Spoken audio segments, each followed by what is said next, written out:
નમસ્કાર મિત્રો, ગુજરાતમાં હાલ પોરબંદર, જૂનાગઢ, ગીર સોમનાથ, અમરેલી અને ભાવનગર જિલ્લામાં સિંહો કાયમી વસવાટ કરી રહ્યા છે.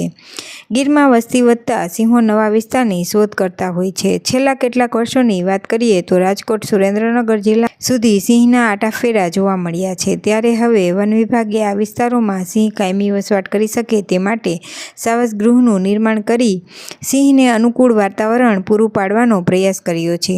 રાજકોટ જિલ્લાની વાત કરીએ તો રાજકોટમાં છેલ્લી સિંહ ગણતરી દરમિયાન ખારચિયા, ભંડારીયા અને ઉમટવીડીમાં 6 સિંહની હાજરી જોવા મળી હતી. વન વિભાગે હાલ અહીં સાવજ ગૃહના નિર્માણ કરી આર્ટિફિશિયલ પાણીના કુંડ, પોન્ડ બનાવ્યા છે અને જરૂરી વૃક્ષારોપણ પણ કરાયું છે. છેલ્લી સિંહ ગણતરી દરમિયાન રાજકોટ જિલ્લામાં 6 સિંહની હાજરી જોવા મળી હતી. રાજકોટ જિલ્લામાં સિંહની અવરજવર રહેતી હોય છે, જેથી ભવિષ્યમાં આ વિસ્તારમાં સિંહ કાયમી વસવાટ કરે તેવી પૂરી શક્યતા છે.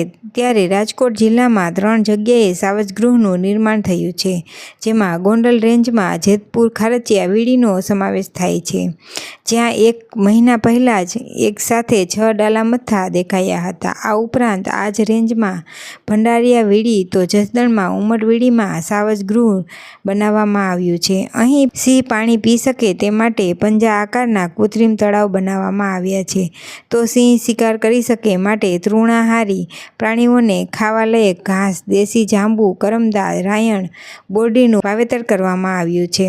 ગીર અને તેની આજુબાજુ વિસ્તારમાં સિંહોની કાયમી મૂવમેન્ટ રહે છે અથવા તો ભૂતકાળમાં સિંહ અહીં જોવા મળ્યા હોય તેવા વિસ્તારોમાં રાજ્ય સરકાર દ્વારા સાવજ ગૃહ નિર્માણ કરવાનું નક્કી કરવામાં આવ્યું છે. જેના ભાગરૂપે રાજકોટ જિલ્લામાં કુલ 3 સાવજ ગૃહ બનાવવામાં આવેલ છે, જેમાં ગોંડલ રેન્જમાં જેતપુર પાસે ખારચિયા વીડીમાં સાવજ ગૃહનું નિર્માણ થયું છે, જે 28 હેક્ટરમાં પથરાયેલું છે.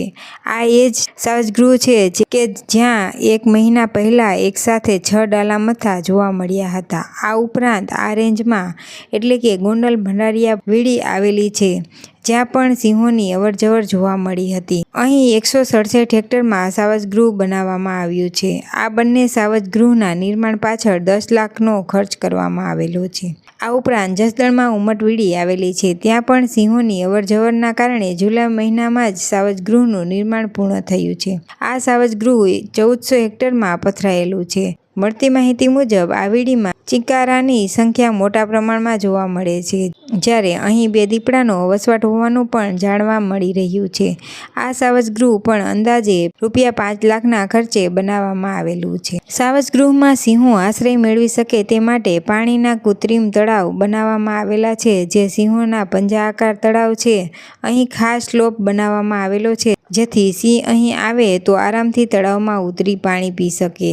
સિંહોને અહીં કુદરતી વાતાવરણનો અનુભવ થાય તે માટે વડ, પીપળો, ઉમરો, નગડો, ખાખરા અને વાંસના ઝાડ વાવવામાં આવ્યા છે. આ ઉપરાંત સિંહો પોતાનો શિકાર કરી શકે તે માટે તૃણાહારી પ્રાણીઓ ખાઈ શકે તે પ્રકારના ઘાસનું પણ વાવેતર કરવામાં આવ્યું છે.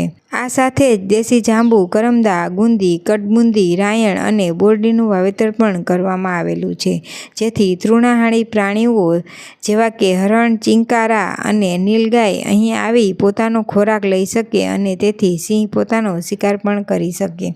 સાવજ ગૃહની આસપાસ ફેન્સિંગ કરવામાં આવ્યું છે, તો સાથે જ સિક્યુરિટી પણ રખાઈ છે.